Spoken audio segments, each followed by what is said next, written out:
புதினா துவையல் 2 கட்டு கொத்தமல்லி, 2 கட்டு புதினா, கருவேப்பிலை 1 கட்டு எடுத்துக்கோங்க.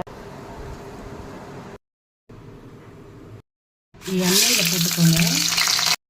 உளுத்தம் பருப்பு, கடலைப்பருப்பு, காஞ்ச மிளகாய், புளி, புதினாவை சேர்த்துக்கலாம். இந்த அளவுக்கு ஆகணும். நல்லா ஆறணும். ஆறினோடனே அரைச்சி எடுத்துக்கலாம்.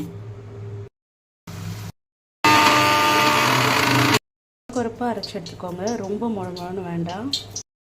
கடுகு, மஞ்சள் தூள், பெருங்காயத்தூள்.